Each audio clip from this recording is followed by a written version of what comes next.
നബി സല്ലല്ലാഹു അലൈഹി വസല്ലമ തങ്ങളെ മുൻനിർത്തി ബഹുമാനപ്പെട്ട സയ്യിദുന അബുൽ ബഷർ ആദം നബി അലൈഹിസ്സലാം തവസ്സുലാക്കി എന്നത് മങ്കൂസ് മൗലിദിൽ മാത്രമുള്ളതാണോ? മങ്കൂസ് മൗലിദിൽ അത് എവിടെ നിന്ന് വന്നു എന്ന് പഠിക്കണ്ടേ?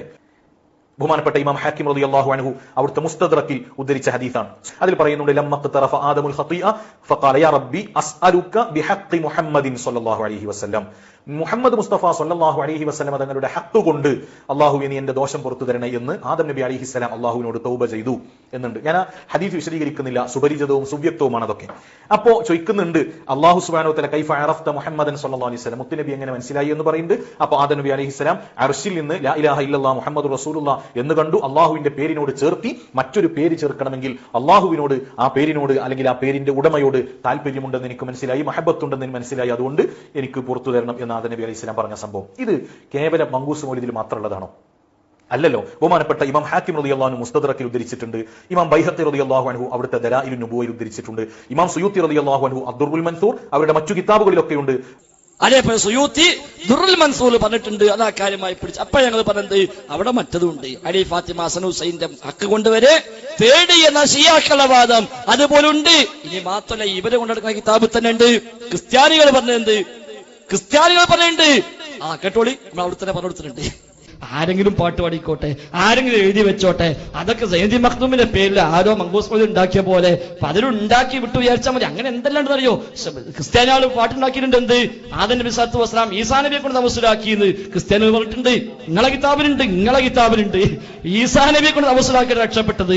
ഷിയാക്കൾ പറഞ്ഞതോ ബിഹഖ്ഖി മുഹമ്മദിൻ വ അലി വ ഫാത്തിമ വ ഹസൻ വ ഹുസൈൻ. മുഹമ്മദ്, അലി, ഫാത്തിമ, ഹസൻ, ഹുസൈൻ എന്നിവിടെ ഹക്ക് കൊണ്ട് തേടിയിട്ടാണ് രക്ഷപ്പെട്ടത്. എവിടെയുള്ളവരോ നിങ്ങൾ നേരത്തെ വായിച്ച കിതാബില് ഇനി അടുത്ത പേജിലേക്ക് മറിച്ചാൽ അവിടെ കാണാൻ മുഹമ്മദ്, ഫാത്തിമ, അലി, ഹസൻ, ഹുസൈൻ എന്നിവിടെ ഹക്ക് കൊണ്ട് തേടിയപ്പോഴാണ് ആദം രക്ഷപ്പെട്ടത്. നിങ്ങൾ നേരത്തെ വായിച്ച കിതാബിലുണ്ട്. അതേപോലെ ക്രിസ്ത്യാനികൾ പറഞ്ഞു ഈസാ നബിന്റെ ഹക്ക് കൊണ്ട് തേടിയിട്ടാണ് ആദം നബി സല്ലല്ലാഹു അലൈഹി വസല്ലമിന് പാപമോചനം കിട്ടിയത്. നിങ്ങൾ പറയുന്നു മുഹമ്മദ് നബിന്റെ ഹക്ക് കൊണ്ട് തേടിയിട്ടാണ് പാപമോചനം കിട്ടിയത്. എല്ലാം അസ്വീകാര്യം, എല്ലാം ദുർബല വാർത്തകൾ, സ്വീകാര്യമല്ല. അതുകൊണ്ട് സ്വഹീഹാണെന്ന് സ്ഥാപിക്കൂ. നമുക്ക് ഒന്നിച്ച് ഇൻഷാ അല്ലാഹ് അത് പ്രാവർത്തികമാക്കാം. അപ്പൊ ഇതാണ് അതിന്റെ വസ്തുത. ക്രിസ്ത്യാനികൾ പറഞ്ഞു ഈസാ നബിന്റെ ഹക്ക് കൊണ്ട് തേടി, അതുകൊണ്ടാണ് ആദം നബിക്ക് പാപമോചനം കിട്ടിയത്. ഇവര് പറഞ്ഞു, ഷിയാക്കൾ പറഞ്ഞു അലി, ഫാത്തിമ, ഹസൻ, ഹുസൈൻ, മുഹമ്മദ് നബി എന്നിവരുടെ ഹക്ക് തേടി, അതുകൊണ്ടാണ് രക്ഷപ്പെട്ടത്. ഇവര് കൊണ്ടെടുക്കുന്ന പ്രചരിപ്പിക്കുന്നു റസൂലുള്ളാഹിന്റെ ഹക്ക് കൊണ്ട് തേടി, അതുകൊണ്ടാണ് രക്ഷപ്പെട്ടത്. അല്ലാഹ് പറഞ്ഞതോ വതലഖാ ആദം മിർ റബ്ബിഹി കലിമാതിൻ ഫതാബ അലൈഹി ഇന്നഹു ഹുവത് തവ്വാബുർ റഹീം. ചില കലിമത്തുകൾ റബ്ബിൽ നിന്ന് ഏറ്റുവാങ്ങി അതുപ്രകാരം പശ്ചാത്തപിച്ചു, ആ പശ്ചാത്താപം സ്വീകരിച്ചു. അതേതാണ്? ഖാലാ റബ്ബനാ വലംനാ അൻഫുസനാ വഇൻ ലം തഗ്ഫിർ ലനാ വതർഹംനാ ലനകൂനന്ന മിനൽ ഖാസിരീൻ. ഇത്ര വ്യക്തമായിട്ട് അല്ലാഹു തആല പഠിപ്പിച്ചു. അത് നബി സല്ലല്ലാഹു അലൈഹി വസല്ലം മുഹമ്മദ് മുസ്തഫ സല്ലല്ലാഹു അലൈഹി വസല്ലം തങ്ങളുടെ ഹക്ക് ജാഹ് ബർക്കത്ത് കൊണ്ട് തവസ്സുലാക്കി തേടിയിട്ടുണ്ട് എന്നും അതാണ് ഞങ്ങൾക്ക് മഹാന്മാരുടെ ഹക്ക് ജാഹ് ബർക്കത്ത് കൊണ്ട് തേടാൻ തെളിവ് എന്നും പറയുന്ന ആളുകൾ നമ്മുടെ നാട്ടിലുണ്ട്. അതേപോലെ മറ്റു ചില നാടുകളിലുമുണ്ട്. അവരങ്ങനെ പറയാനൊരു പശ്ചാത്തലമുണ്ട്. നമ്മുടെ നാട്ടിൽ പാരായണം ചെയ്യപ്പെടുന്ന മൗലിദ് കിതാബുകൾ, മങ്കൂസ് മൗലിദാണെങ്കിലും അല്ലാത്ത മറ്റു മൗലിദുകളാണെങ്കിലും പല മൗലിദുകളും പരാമർശിച്ചു പോയത് കൂടിയാണ് ഈ ഒരു കള്ളക്കഥ. ഒരുപാട് സ്ഥലങ്ങളിൽ അലാഹു അല്ലദീ തവസ്സല ബിഹി ആദം എന്ന് മങ്കൂസ് മൗലിദിൽ കാണാം. അലാ അറിയണേ, ഹുവല്ലദീ തവസ്സല ബിഹി ആദം, ആ പ്രവാചകരെ കൊണ്ട് ആദം നബി സല്ലല്ലാഹു അലൈഹി വസല്ലം തവസ്സുലാക്കിയിരിക്കുന്നു. അങ്ങനെയാണ് അദ്ദേഹത്തിന്റെ ആ ഒരു പഴം ഭക്ഷിക്കുക എന്ന ആ ഒരു അബദ്ധം റഹ്മാനായ റബ്ബ് പുറത്തു കൊടുത്തത് എന്ന ആശയമാണ് മങ്കൂസ് മൗലിദിലൂടെ കാലങ്ങളായി പാടിക്കൊണ്ടിരിക്കുന്നത്. മങ്കൂസ് മൗലിദ് ശരിയല്ല എന്നും അത് ബിദ്അത്താണ് എന്നും അതിന് ഖുറാഫത്തുണ്ട് എന്നും അതിൽ അന്ധവിശ്വാസമുണ്ട് എന്നും അതിൽ ശിർക്കുണ്ട് എന്നും റബ്ബല്ലാത്ത വിളിച്ചു പ്രാർത്ഥിക്കുന്ന വരികൾ അതിൽ സ്ഥാനം പിടിച്ചിട്ടുണ്ട് എന്നും അതേപോലെ വ്യാജമായ സ്ഥിരപ്പെടാത്ത നിർമ്മിതമായ ദുർബലങ്ങളായ റിപ്പോർട്ടുകൾ പ്രവാചകരുടെ പേരിൽ അവയിൽ പരാമർശിക്കുന്നുണ്ട് എന്നും മുജാഹിദ് പ്രസ്ഥാനം കാലങ്ങളായി സമുദായത്തെ ബോധവൽക്കരിക്കാൻ ശ്രമിക്കുകയും ചെയ്യുന്നു. പൊന്നാനിക്കാരനായ സയ്യിദ് മഖ്ദൂം എന്ന പണ്ഡിതൻ എഴുതി എന്ന് പറയപ്പെടുന്നുവെന്നല്ലാതെ അദ്ദേഹത്തിന്റെ രാണോ മങ്കൂസ് മൗലിദ് എന്നത് കൃത്യമായ രേഖയൊന്നും ചരിത്രങ്ങളിൽ കാണുക സാധ്യമല്ല. ആ മങ്കൂസ് മൗലിദിൽ ഈ വരി വന്നു എന്നതാണ് അവർക്കുള്ള മെയിൻ പ്രശ്നം. അതുകൊണ്ട് തന്നെ അത് ശരിയാണ് എന്ന് സ്ഥാപിക്കൽ അവർക്ക് ആവശ്യമായി വന്നു. കാരണം മങ്കൂസ് മൗലിദ് കൊണ്ടാണല്ലോ കാര്യമായ മുസ്ലിയാക്കന്മാർ ജീവിക്കുന്നത്. അതുകൊണ്ട് അത് ശരിയാണ്, സ്ഥിരപ്പെട്ടതാണ് എന്ന് സ്ഥാപിക്കേണ്ട ഒരു ബാധ്യത അവർക്കുണ്ടായി തീർന്നു. അതിന് കാലങ്ങളായി അവർ ഈ ഹദീസ് സ്വഹീഹാണെന്ന് വരുത്തി തീർക്കാനുള്ള കള്ളക്കഥകളുമായി രംഗത്തിറങ്ങിയിട്ട് യഥാർത്ഥത്തിൽ എന്താ ഹദീസിലുള്ളത്? ഉമർ ഖത്താബ് റളിയല്ലാഹു അൻഹു അല്ലാഹുവിന്റെ റസൂലിൽ നിന്ന് ഉദ്ധരിച്ചുകൊണ്ട് പറഞ്ഞുവെന്നാണ് കഥയിലുള്ളത്. എന്താ റസൂൽ പറഞ്ഞതായി പറയുന്നത്? ലമ്മ ഖതറഫ ആദമുൻ അൽ ഖതീഅ, ആദം നബി സല്ലല്ലാഹു അലൈഹി വസല്ലമിന് അബദ്ധം സംഭവിച്ചപ്പോൾ ഖാല, അദ്ദേഹം പറഞ്ഞു, യാ റബ്ബി അസ്അലുക ബിഹഖി മുഹമ്മദിൻ ഇല്ലാ ഗഫർത ലീ, അല്ലാഹുവേ മുഹമ്മദ് നബിയുടെ ഹഖ് കൊണ്ട് ഞാൻ നിന്നോട് ചോദിക്കുന്നു, നീ എനിക്ക് പുറത്തു തരാതിരിക്കരുത്. ഫഖാല അല്ലാഹു അസ്സ വജല്ല, അപ്പോൾ അല്ലാഹു തആല ചോദിച്ചു, യാ ആദമു, അല്ലയോ ആദമേ, കൈഫ അറഫ്ത മുഹമ്മദ, നിനക്ക് എങ്ങനെ മുഹമ്മദ് നബിയെ മനസ്സിലായി? വലം അഖ്ലുഖുഹു ബഅദു, ഇതുവരെയും മുഹമ്മദ് നബിയെ ഞാൻ സൃഷ്ടിച്ചിട്ട് പോലുമില്ലല്ലോ, ആ മുഹമ്മദ് നബിയെ നിനക്ക് എങ്ങനെ മനസ്സിലായി? ഖാല, അപ്പോൾ ആദം നബിയുടെ മറുപടി, യാ റബ്ബി لأنك لما خلقتني بيدك ونفخت في من روحك رفعت رأسي فرأيت على قوائم الأرش مكتوبا لا إله إلا الله محمد رسول الله. അബ്ബേ, നീ എന്നെ സൃഷ്ടിച്ച് നിന്റെ കരങ്ങൾ കൊണ്ട് നീ എന്നെ സൃഷ്ടിച്ച് എന്നിൽ നിന്റെ റൂഹ് ഊതി അതിനുശേഷം ഞാൻ തല ഉയർത്തിയപ്പോൾ അർശിന്റെ കാലുകളിൽ എഴുതി വെച്ചതായി കണ്ടു, ലാ ഇലാഹ ഇല്ലല്ലാഹ് മുഹമ്മദ് റസൂലുള്ളാഹ് എന്ന് എഴുതി വെച്ചത് കണ്ടു. ഫഅലിംതു, അപ്പോൾ എനിക്ക് മനസ്സിലായി, അന്നക ലം തുളിഫ് ഇലാ ഇസ്മിക ഇല്ലാ അഹബ്ബൽ ഖൽഖി ഇലൈക, നിന്റെ പേരിന്റെ കൂടെ ചേർത്തി എഴുതണമെങ്കിൽ നിനക്ക് ഏറ്റവും പ്രിയപ്പെട്ട ആൾ ആവാതിരിക്കില്ല എന്നെനിക്ക് മനസ്സിലായി. അതുകൊണ്ടാണ് ഞാൻ ഇങ്ങനെ പ്രാർത്ഥിച്ചത്. അപ്പൊ അല്ലാഹു തആല പറഞ്ഞു, സദഖ്ത യാ ആദമു, ആദമേ നീ സത്യമാണ്. ഇതാണ് ഇപ്പൊ ഹദീസിന്റെ പ്രസക്തമായ ഭാഗം. ഇത് വായിക്കുന്നവർക്ക് തന്നെ മനസ്സിലാവും ഇങ്ങനെ ഹദീസ് ഉണ്ടാകാൻ വകുപ്പില്ലല്ലോ എന്ന്, പ്രാഥമികമായ ഒരു വിവരമുള്ള ഏത് മനുഷ്യന്മാർക്കും. കാരണം എന്താ, പല സംഗതികൾ മാത്രമല്ല, ഇത് സ്വഹീഹാണെന്ന് വെച്ചാലോ ഇവരുടെ മറ്റു പല വിശ്വാസങ്ങളും തകരുകയും ചെയ്യും. കാരണം ഒന്ന് അള്ളാഹ് ചോദിക്കുക, നിനക്കെങ്ങനെ മുഹമ്മദ് നബിയെ മനസ്സിലായി? ഞാൻ ഇതുവരെ പടച്ചിട്ടില്ലല്ലോ എന്നാ പല വിശ്വാസോ. ലോകം പടക്കുന്നതിന്റെ 2000 കൊല്ലം മുമ്പ്, 70,000 കൊല്ലം മുമ്പ്, 1,00,000 കൊല്ലം മുമ്പ് മുഹമ്മദ് നബിന്റെ നൂറ് പടച്ചിട്ടുണ്ട്. അല്ലാതെ വിശ്വാസം. അതേ മങ്കൂസ് മൗലിദ് പലത് അങ്ങനെ തന്നെയാണ്. എന്നാണ് ആദം നബിയെ പടക്കുന്നതിന്റെ 2000 കൊല്ലം മുമ്പ് നബിപ്രകാശം പടച്ചു എന്നാണല്ലോ അതേ മങ്കൂസ് മൗലിദിലുള്ളത്. അപ്പൊ തന്നെ പൊളിഞ്ഞു ഒന്ന് അവിടെ. 2, അല്ലാഹു തആലയോട് ആദം നബി പറയാം, ലമ്മാ ഖലഖ്തനീ ബിയദിക, റബ്ബേ നിന്റെ കൈ കൊണ്ട് നീ എന്നെ പടച്ചപ്പോൾ. മുജാഹിദീങ്ങൾക്ക് എതിരെയുള്ള ഏറ്റവും വലിയ ആരോപണം എന്താ? അല്ലാഹുക്ക് കൈയുണ്ടെന്ന് മുജാഹിദീങ്ങൾ പറഞ്ഞു. ഇതിലുള്ളതോ ലമ്മാ ഖലഖ്തനീ ബിയദിക, റബ്ബേ നിന്റെ കരങ്ങൾ കൊണ്ട് നീ എന്നെ സൃഷ്ടിച്ചപ്പോൾ. അപ്പൊ അഥവാ ഹദീസ് സ്വഹീഹാണെങ്കിൽ രണ്ടാമത്തെ അവിടെയും പൊളിഞ്ഞു. പിന്നെയോ 3 ആദം നബി പറയുന്നത് ഫഅലിംതു, അപ്പനെനിക്ക് മനസ്സിലായി. അപ്പോ അർശിന്റെ കാലിൽ എഴുതി വെച്ചിട്ടുണ്ട് ലാ ഇലാഹ ഇല്ലല്ലാഹ് മുഹമ്മദ് റസൂലുള്ളാഹ്. അത് കണ്ടപ്പോ എനിക്ക് മനസ്സിലായി, നിന്റെ പേരിന്റെ കൂടെ എഴുതണമെങ്കിൽ നിനക്ക് പ്രിയപ്പെട്ട ഒരാളുടെ പേരല്ലാതിരിക്കില്ല എന്ന് ഞാൻ മനസ്സിലാക്കി. അതും ശരിയല്ല. കാരണം എന്താ, വഅല്ലമ ആദമൽ അസ്മാഅ കുല്ലഹാ, ആദം നബി സല്ലല്ലാഹു അലൈഹി വസല്ലമക്ക് എല്ലാ നാമങ്ങളും അല്ലാഹു തആല പഠിപ്പിച്ചു കൊടുത്തു ഖുർആൻ പറയാം. എന്തായിരുന്നാലും ആ കൂട്ടത്തിൽ മുഹമ്മദ് നബിയുടെ നാമം പഠിപ്പിച്ചു കൊടുക്കാതിരിക്കുമല്ലോ. അപ്പൊ എങ്ങനെ മുഹമ്മദ് നബിയെ മനസ്സിലായി എന്ന് ചോദിക്കുമ്പോൾ ഉടനെ എന്താ നബി പറയേണ്ടത്? എല്ലാ നാമം എനിക്ക് പഠിപ്പിച്ചെന്നു, ആ കൂട്ടത്തിൽ നീ എന്നെ പഠിപ്പിച്ചതല്ലേ മുഹമ്മദ് നബിയെ കുറിച്ച്. ഇതൊന്നുമല്ല, ഞാനിങ്ങനെ മേലേക്ക് നോക്കിയപ്പോൾ അവിടെ എഴുതി വെച്ചിട്ടുണ്ട് ലാ ഇലാഹ ഇല്ലല്ലാഹ് മുഹമ്മദ് റസൂലുള്ളാഹ്. അപ്പൊ ഞാൻ മനസ്സിലാക്കി, നിന്റെ പേരിന്റെ കൂടെ എഴുതി വെക്കണമെങ്കിൽ അതിനെനിക്ക് പ്രിയപ്പെട്ട ആളായിരിക്കണം. അതിൽ നിന്നാണ് എനിക്കിങ്ങനെ പ്രാർത്ഥിക്കാന്ന് കിട്ടിയത്. അപ്പൊ അള്ളാന്റെ മറുപടി സ്വതക്കത്താ, നീ പറഞ്ഞൊക്കെ ശരിയാണ്. അതുകൊണ്ട് صدقت يا آدم إنه لأحب الخلق إلي وإذا سألتني بحقه قد غفرت لك. അതുകൊണ്ട് ആ ഹക്ക് കൊണ്ട് നീ തേടിയ സ്ഥിതിക്ക് ഞാനിതാ നിനക്ക് പുറത്തു തന്നിരിക്കുന്നു എന്ന് മാത്രമല്ല വലൗലാ മുഹമ്മദുൻ മാ ഖലഖ്തുക, മുഹമ്മദ് നബി ഇല്ലായിരുന്നുവെങ്കിൽ താങ്കളെപ്പോലും ഞാൻ സൃഷ്ടിക്കുമായിരുന്നില്ല. ഇതാണ് അതിന്റെ പൂർണ്ണമായ രൂപം. പൂർണ്ണമായ രൂപം ഇതാണ്. ഇമാം ബൈഹഖി ഉദ്ധരിച്ച രൂപം ഇതാണ്. ഇതിന്റെ അവസാന ഭാഗമില്ലാതെ ആദ്യ ഭാഗം ഇമാം ഹാക്കിം തന്റെ അൽ മുസ്തദറക് അല സ്വഹീഹൈൻ എന്ന കിതാബിലും ഉദ്ധരിച്ചിട്ടുണ്ട്. അതേപോലെ ഇബ്നു അസാക്കിർ തന്റെ താരീഖിലും ഇത് ഉദ്ധരിച്ചിട്ടുണ്ട്. അതേപോലെ അതിൽ നിന്ന് എടുത്തുകൊണ്ട് ഇബ്നു കസീർ റഹിമഹുല്ലാ അദ്ദേഹത്തിന്റെ അൽ ബിദായത്തു വൻ നിഹായ, ഖസസുൽ അംബിയ തുടങ്ങിയ ഗ്രന്ഥങ്ങളിൽ ഇത് പരാമർശിച്ചു പോയിട്ടുണ്ട്. അതേപോലെ ജലാലുദ്ദീൻ സുയൂത്തി റഹിമഹുല്ലാ തഫ്സീർ ദുർറുൽ മൻസൂർ എന്ന അദ്ദേഹത്തിന്റെ തഫ്സീറിലും, അതേപോലെ അദ്ദേഹത്തിന്റെ മനാഹിലുസ് സഫ ബി തഖ്രീജ് അഹാദീസ് ശിഫ എന്ന കിതാബിലും അദ്ദേഹം ഇത് പരാമർശിച്ചു പോയിട്ടുണ്ട്. പക്ഷേ ആ പരാമർശിച്ച പണ്ഡിതന്മാരൊക്കെയും ഇമാം ഹാക്കിം ഒഴികെ ബാക്കി എല്ലാവരും ഈ റിപ്പോർട്ട് ഉദ്ധരിച്ച ഉടനെ കൊടുത്ത തൊട്ടടുത്ത വാചകം എന്താ? ഇത് ദുർബലമാകുന്നു എന്നാണ്. ഇത് ദുർബലമാകുന്നു, ഇത് ദഈഫാകുന്നു, ഇത് സ്ഥിരപ്പെട്ടതല്ല എന്ന് പറഞ്ഞുകൊണ്ടാണ് അവരൊക്കെയും അത് ഉദ്ധരിച്ചത്. ജലാലുദ്ദീൻ സുയൂത്തി തഫ്സീർ ദുറുൽ മൻസൂറിൽ ദുർബലം എന്ന് പറഞ്ഞിട്ടില്ല, പക്ഷേ അദ്ദേഹം തന്നെ മനാഹിലുസ് സഫയിൽ വ്യക്തമായി പറഞ്ഞു ഈ ഹദീസ് ദഈഫാണ് എന്ന്.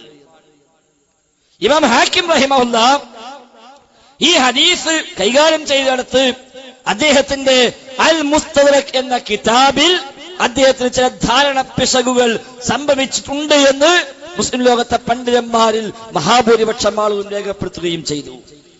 ആ ഹാക്കിന് പോലും സൂക്ഷ്മത പാലിച്ചുകൊണ്ട് ഒരു പദപ്രയോഗം നിർവഹിച്ചിട്ടുള്ളൂ, പക്ഷേ അതിലും ചെറിയ ഒരു അബദ്ധം പറ്റിയിട്ടുണ്ട് എന്ന് മഹാന്മാരായ പണ്ഡിതന്മാർ ഇമാം അസ്ഖലാനിയെ പോലുള്ള, ഇമാം ദഹബിയെ പോലുള്ള പ്രഗത്ഭരായ പണ്ഡിതന്മാർ തന്നെയും രേഖപ്പെടുത്തുകയും ചെയ്യുന്നു. ഇതാണ് ഹദീസുമായി ബന്ധപ്പെട്ട ഒരു അടിസ്ഥാന വിവരം. ഏറ്റവും അടിസ്ഥാനമായി മനസ്സിലാക്കേണ്ടതാണ്. റിപ്പോർട്ട് ഇമാം ബൈഹഖി, ഇമാം ഹാക്കിം, ഇബ്നു അസാക്കിർ എന്നിവരുടെ ഗ്രന്ഥങ്ങളിൽ വന്നു. അതിൽ നിന്ന് എടുത്തുതിരിച്ചുകൊണ്ട് ഇബ്നു കസീർ, അതേപോലെ ജലാലുദ്ദീൻ സുയൂത്തി തുടങ്ങിയവർ എടുത്തു കൊടുക്കുകയും ചെയ്തു. പിന്നെ ശേഷക്കാരായ പല പണ്ഡിതന്മാരും, അത് പിന്നെ പരിഗണിക്കപ്പെടേണ്ടതില്ല. ഇതാണ് ഈ റിപ്പോർട്ടിന്റെ അടിസ്ഥാനം. അപ്പൊ ഏതായിരുന്നാലും യഥാർത്ഥത്തിൽ എന്താണ് ആയത്തിന്റെ വിഷയം? അല്ലാഹു തആല ഖുർആൻ സൂറത്ത് ബഖറയിലും സൂറത്ത് അഅറാഫിലും ഈ വിഷയം പരാമർശിച്ചു. ബഖറ സൂറയിൽ അല്ലാഹു തആല പറഞ്ഞു, ഫതലഖാ ആദമു മിർ റബ്ബിഹി കലിമാത് ഫതാബ അലൈഹി. ആദം നബി സ്വല്ലല്ലാഹു അലൈഹി വസല്ലം സ്വർഗ്ഗത്തിൽ നിന്ന് പുറത്തു പോവാനുള്ള കൽപ്പന കിട്ടി. ആ കൽപ്പനയ്ക്ക് ശേഷം ആദം നബി സ്വല്ലല്ലാഹു അലൈഹി വസല്ലം റബ്ബിനോട് പ്രാർത്ഥിച്ച പ്രാർത്ഥന, ഫതലഖാ ആദമു മിർ റബ്ബിഹി കലിമാത്. ആദം നബി സ്വല്ലല്ലാഹു അലൈഹി വസല്ലം തന്റെ റബ്ബിൽ നിന്ന് ചില വചനങ്ങളെ ഏറ്റുവാങ്ങി. ഫതാബ അലൈഹി, ആ വചനങ്ങൾ പ്രകാരം പശ്ചാത്തപിച്ചപ്പോൾ ആ പശ്ചാത്താപം അല്ലാഹു തആല സ്വീകരിച്ചു. ഇന്നഹു ഹുവത് തവ്വാബുർ റഹീം, അല്ലാഹു തൗബ സ്വീകരിക്കുന്നവനാണ്, കാരുണ്യവാനാണ്. ഇതാണ് സൂറത്ത് ബഖറയിൽ പറഞ്ഞത്. അല്ലാഹു തആല ഇതിൽ നിന്ന് ചില വചനങ്ങൾ ആദം നബി ഏറ്റുവാങ്ങി. ആ വചനങ്ങൾ പ്രകാരം പ്രാർത്ഥിച്ചു, തൗബ ചെയ്തു. ആ തൗബ അല്ലാഹു തആല സ്വീകരിച്ചു. ഏതാ വചനം?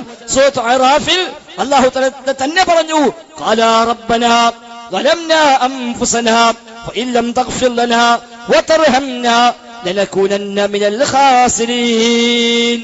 قال അവർ രണ്ടുപേരും പ്രാർത്ഥിച്ചു, റബ്ബനാ ظلمنا أنفسنا, റബ്ബേ ഞങ്ങളിതാ ഞങ്ങളോട് തന്നെ അക്രമങ്ങൾ ചെയ്തു പോയി, നീ പുറത്തു തരുന്നില്ല എങ്കിൽ, കാരുണ്യം കാണിക്കുന്നില്ലെങ്കിൽ ഞങ്ങൾ നഷ്ടക്കാരായി പോകും റബ്ബേ എന്ന് പ്രാർത്ഥിച്ചു. ഞാൻ പറഞ്ഞു ബഖറ സൂറയിൽ ഇങ്ങനെ പറഞ്ഞു, അഅറാഫ് അങ്ങനെയും പറഞ്ഞു. അതിൽ നിന്ന് വ്യക്തമാണ് ആദം നബി സ്വല്ലല്ലാഹു അലൈഹി വസല്ലം ദുആ ഇദാ അല്ലാഹു തആല തന്നെ പഠിപ്പിച്ചിരിക്കുന്നു. ഇങ്ങനെ ആദം നബി അലൈഹി സ്വലാം പറഞ്ഞു എന്ന് ഖുർആനിലുണ്ട്. ഇത് മാത്രം പറഞ്ഞു എന്ന് എവിടെ ഖുർആനിലുള്ളത്? ഇത് പിടിച്ചപ്പോൾ മുസ്ലിയാര് പറഞ്ഞു ഖുർആൻ ഈ ദുആ ഉണ്ട്, ശരി തന്നെയാ, പക്ഷേ ഈ ദുആ ഉള്ളതുകൊണ്ട് മറ്റേ ദുആ ഇല്ലാന്ന് വരൂതല്ലോ. ഈ ദുആ ഉണ്ട്, ആദം നബി അങ്ങനെ പ്രാർത്ഥിച്ചിട്ടുണ്ട്, പക്ഷെ അതോടൊപ്പം ഹദീസിൽ ഇതാ മറ്റേ ദുആയും പറഞ്ഞിരിക്കുന്നു എന്ന് പറഞ്ഞ് സഖാഫി ഒന്ന് മറിയാൻ ശ്രമിച്ചു. കേട്ടോളൂ നിങ്ങൾ. വിശുദ്ധ ഖുർആനിലുള്ള ദുആ റബ്ബനാ ളലംന, അത് ഏതായാലും ആദം നബി അലൈഹി സ്വലാം ദുആ ഇരുന്നിട്ടുണ്ട്. അതോടൊപ്പം വിശുദ്ധമായ ഹദീസിലുള്ള ദുആ അല്ലാഹുമ്മ അസ്അലുക ബിജാഹി മുഹമ്മദ്, അതും ദുആ ഇരുന്നിട്ടുണ്ടെന്നല്ലാതെ ഒന്നും മറ്റൊന്നും ഇങ്ങനെ മുത്തനാഫിയാവുക. രണ്ട് വിഷയം ഞാൻ പറയാണ്. നിസ്കാരത്തിന്റെ ശേഷം റബ്ബനാ ളലംന അൻഫുസനാ വഇല്ലം തഗ്ഫിർ ലനാ വതർഹംനാ ലനകൂനന്ന മിനൽ ഖാസിരീൻ എന്നാണ് ഹുസൈൻ സഖാഫി ദുആ ഇരുന്നിട്ടുള്ളത്. വേറെ ഒന്നും ദുആ ഇരുന്നിട്ടുണ്ടാവില്ല, വേറെ ഒന്നും ദ്വാരന്നിട്ടുണ്ടാവില്ല. ഞാൻ ഇഷ്ടം പോലെ ദ്വാരന്നിട്ടുണ്ടാകും. റബ്ബനാത്തിന ഫിദ്ദുനിയ ദ്വാരന്നിട്ടുണ്ടാകും, റബ്ബനാ തഖബ്ബൽ മിന്ന ദ്വാരന്നിട്ടുണ്ടാകും, അല്ലാഹു മക്തുബ് ലി കുല്ലി വാഹിദി മിന്ന ദ്വാരന്നിട്ടുണ്ടാകും. ഒരു ദുആ ഉള്ളത് കൊണ്ട് മറ്റേ ദുആ ഇല്ല എങ്ങനെ പറയും? ഖുർആൻ പഠിപ്പിച്ചത് റബ്ബനാ ളലംനാ അൻഫുസനാ വഇല്ലം തഗ്ഫിർ ലനാ വതർഹംനാ ലനകൂനന്ന മിനൽ ഖാസിരീൻ. അപ്പൊ മൂപ്പര് ഞാൻ എന്താ അറിയോ, അതിപ്പോ ഞാൻ പലതും ദ്വാരിക്കൂല. ഹുസൈൻ മുസ്ലിയാർ ഇങ്ങനെ പ്രാർത്ഥിച്ചത് വേറൊന്നും ഇല്ല അർത്ഥം വരുന്നത് വേണ്ട, ഇതുണ്ട് സ്ഥാപിച്ചാൽ മതി, ഇതുണ്ട് സ്ഥാപിച്ചാൽ മതി. വേറെ ആദം നബി സ്വല്ലല്ലാഹു അലൈഹി വസല്ലം ഒരുപാട് ദുആ ചെയ്തിട്ടുണ്ട്. പക്ഷേ എല്ലാ ദുആയും പഠിച്ചവനോട് മാത്രം, എല്ലാ ദുആയും റബ്ബിനോട് മാത്രം. അല്ലാത്ത ദുആ അബൂന അബുൽ ബഷർ ആദം നബി സ്വല്ലല്ലാഹു അലൈഹി വസല്ലം നിർവഹിച്ചിട്ടില്ല. ഉണ്ട് എന്ന് പറയപ്പെടുന്നത് ആകെ ഈ തവസ്സുലിന്റെ കഥയാണ്. അതാവട്ടെ സ്ഥിരപ്പെട്ടതല്ലതാനും. അപ്പൊ കണ്ടു വ്യക്തമായി മറുപടിയും നൽകി. വിശുദ്ധ ഖുർആൻ ഈ ദുആ വന്നു, വേറെയും ഉണ്ടാകൂലേന. ശരി, ഉണ്ടെങ്കിൽ സ്ഥാപിക്ക് ഈ ഹദീസാണ് എന്ന്, ഇത് സ്വഹീഹാണ് എന്ന് നിങ്ങൾ സ്ഥിരപ്പെടുത്തൂ എന്നാ പറഞ്ഞത്. അതാണല്ലോ തർക്ക വിഷയം. അത് അദ്ദേഹത്തിന് സാധിച്ചിട്ടില്ല. അദ്ദേഹം പറഞ്ഞു, ഇമാം ഹാക്കിം പറഞ്ഞിരിക്കുന്നു സ്വഹീഹുൽ ഇസ്നാദ്. ഞങ്ങൾ അവിടെ തന്നെ പറഞ്ഞു, അതുകൊണ്ട് ഹദീസ് സ്വഹീഹ് എന്ന് വരില്ല. കാരണം ഇമാം ബൈഹഖിയും ഇബ്നു അസാക്കിറും ഇബ്നു കസീറും സുയൂത്തിയും ദഹബിയും അടക്കമുള്ള പണ്ഡിതന്മാർ ദഈഫ് എന്നോ മൗദൂ എന്നോ പറയുന്നു. ഹാക്കിം തന്നെ ഈ ഹദീസിൽ വന്ന റിപ്പോർട്ടിനെ കുറിച്ച് അപ്പുറത്തങ്ങളെയും പറയുന്നു. പിന്നെ ഒരു ഓർമ്മക്കുറവ് കൊണ്ട് സംഭവിച്ചു പോയ ഒരു അപാകത, അത് തൂങ്ങിപ്പിടിച്ചിട്ട് ഇതിന്റെ പിന്നാലെ കൂടാൻ വകുപ്പില്ല എന്ന് വ്യക്തമായി അവിടെ പരാമർശിച്ചു. അപ്പോഴും മുസ്ലിയാരെ പ്രശ്നം എന്തായോ, മുസ്ലിയാര് പറയാ അല്ല ഹാക്കിം സ്വഹീഹ് എന്ന് പറഞ്ഞില്ലേ, അപ്പൊ അത് സ്വീകരിച്ചൂടേന്നാ. പക്ഷേ നമ്മൾ എണ്ണി വായിച്ച് അയാളെ മുമ്പ് തന്നെ പറഞ്ഞെടുത്തു ആരൊക്കെ ദഈഫ് എന്ന് പറഞ്ഞു എന്ന് മുസ്ലിയാരെ മുമ്പിൽ വെച്ച് പറഞ്ഞു. അതിനൊന്നും അദ്ദേഹത്തിന് ഒന്നും പറയാൻ സാധിച്ചിട്ടില്ല. കേട്ടോളൂ ആ ഭാഗം. നമ്മുടെ വിഷയം ഒന്നല്ല ഈ ഹദീസ് സ്വഹീഹാണോ സ്വഹീഹല്ലേ. ഇനിയിപ്പോ അബു ഹനീഫ പാട്ടടിക്കണോ, ഈ കിതാബ് ആരാ ഉണ്ടാക്കിയത്, അബു ഷഹീർ ആരാണ്, നീ നെല്ലുകുത്തിന്റെ മഹത്വം അടുത്തത് പറയാൻ നിൽക്കണ്ട. അതൊക്കെ നിങ്ങൾ സ്വന്തമാകുമ്പോ പറഞ്ഞോടി. ഈ ഹദീസ് സ്വഹീഹാണോ സ്വഹീഹല്ലേ. ഞാൻ പറഞ്ഞു ഇമാം ബൈഹഖി ഉദ്ധരിച്ച ആളാണ്, അദ്ദേഹം ദഈഫാണ്. അതേപോലെ ഇമാം ഇബ്നു അസാക്കിർ പറഞ്ഞു ദഈഫാണ്, ഇബ്നു കസീർ പറഞ്ഞു ദഈഫാണ്, സുയൂത്തി തന്നെയും പറഞ്ഞു ദഈഫാണ്. സുയൂത്തി തള്ളിയില്ല, ഈ വിഷയത്തിൽ സുയൂത്തിയുടെ പിൻബലം ഞങ്ങൾക്കുണ്ട്. അതേ സുയൂത്തി അടക്കം പറഞ്ഞു ഈ ഹദീസ് ദഈഫാണ്. പറഞ്ഞിട്ടില്ല, ഇല്ലെങ്കിൽ പറഞ്ഞോടി, ഏത് കിതാബിലാ പറഞ്ഞു ചോദിച്ചോടി, അപ്പൊ കാണിച്ചുതരാം. ഇതേ സുയൂത്തി അടക്കം പറഞ്ഞു ഈ ഹദീസ് സ്വഹീഹ് അല്ല ദഈഫാണ്. നേരത്തെ ദുറുൽ മൻസൂർ എടുത്തല്ലോ നിങ്ങള്, വായിച്ചോ തഫ്സീർ. ഞാൻ പറഞ്ഞത് 2 വരി മേടുന്ന് വായിച്ചാൽ പൊളിയുന്നു, അപ്പ പൂട്ടി വെച്ചു. ഒക്കെ എത്രേ ഉള്ളൂ ഉസ്താദെ, വെറുതെ നമ്മള് ആവേശം കൊള്ളണം. അള്ളാന്റെ ദീനല്ലേ, വെറുതെ ആവേശം കൊണ്ട് ചാടിയിട്ട് കാര്യം ചെയ്ത് നാളെ പരലോകത്ത് ചെല്ലുമ്പോൾ ഒന്നും ഉപകരിക്കൂല. അതുകൊണ്ട് ഈ ഹദീസ് സ്വഹീഹല്ല. എന്റെ വക ഒരു വാക്ക് പോലും പറഞ്ഞില്ല. ഉദ്ധരിച്ചവർ തന്നെ പറയുന്നു ദഈഫാണ്. എന്നാ തിരിച്ചു ഒന്നെങ്കിലും സ്വഹീഹാന്ന് പറഞ്ഞില്ല. ഇമാം ഹാക്കിം പറഞ്ഞു ഹദീസ് സ്വഹീഹാണെന്ന് ഇല്ല. ഇമാം ഹാക്കിം ഈ ഹദീസ് സ്വഹീഹാണെന്ന് പറഞ്ഞിട്ടില്ല. നിങ്ങൾ വായിച്ചോളി, ചോദിച്ചോളി, ഞാൻ തെളിയിച്ചു തരാം. നിങ്ങൾ ചോദിച്ചോളി, നിങ്ങൾ ചോദിക്കുന്ന സമയല്ലേ ഇൻസാൻ ഞങ്ങൾ ചോദിച്ചാൽ ചോദിക്കുന്നുണ്ട്, ഉത്തരപ്പ കണ്ടോളി. ഇമാം ഹാക്കിമും പറഞ്ഞിട്ടില്ല ഈ ഹദീസ് സ്വഹീഹാണ് എന്ന് ഇമാം ഹാക്കിം പറഞ്ഞിട്ടില്ല. ഞങ്ങൾ ചോദിക്കും ഇൻഷാ അല്ലാഹ്, ഞങ്ങൾ സമയം വരട്ടെ. അപ്പൊ ഏതായിരുന്നാലും ശരി, ഈ ഹദീസ് ദുർബലം തന്നെ മുസ്ലിം ലോകത്ത് ഏകദേശം ഇത്തിഫാഖ് എന്ന് വേണം. നിങ്ങളും കൂടി ആയാൽ മുഴുവനായി. അവർ കൃത്യമായി അവരെ മുമ്പിൽ വെച്ച് തന്നെ പഠിപ്പിച്ചു കൊടുത്തു, ഇത് ദുർബലം തന്നെ, ദഈഫ് തന്നെ. പറഞ്ഞ ഓരോരുത്തരും എണ്ണി അവരുടെ ആ ഇബാദത്തടക്കം വായിച്ചുകൊണ്ട് പറഞ്ഞു ഇതാ ദഈഫാണെന്ന് ഇവര് പറയുന്നു. ഇമാം ബൈഹഖി പറയുന്നു, ഇബ്നു അസാക്കിർ പറയുന്നു, ഇബ്നു കസീർ പറയുന്നു, ജലാലുദ്ദീൻ സുയൂത്തി പറയുന്നു എന്ന് പറഞ്ഞ് എണ്ണി പറഞ്ഞു. ഇവരൊക്കെ പറഞ്ഞു ദഈഫാണെന്ന്. ഇമാം നഹബി പറഞ്ഞു മൗദൂ ആണെന്ന്. ഇത്ര വ്യക്തമായി അവരെ മുമ്പ് പറഞ്ഞെടുത്തു. പിന്നെ ഒരിക്കൽ ആകലപ്പെടുത്ത എന്താ അറിയോ, ഈ ഹദീസ് ഈ ആയത്ത് വ്യാഖ്യാനിച്ചപ്പോൾ തഫ്സീർ ദുർറുൽ മൻസൂറിലുണ്ട്. തഫ്സീർ ദുർറുൽ മൻസൂർ, സുയൂത്തി ഇമാമിന്റെ തഫ്സീറാണ് ദുർറുൽ മൻസൂർ.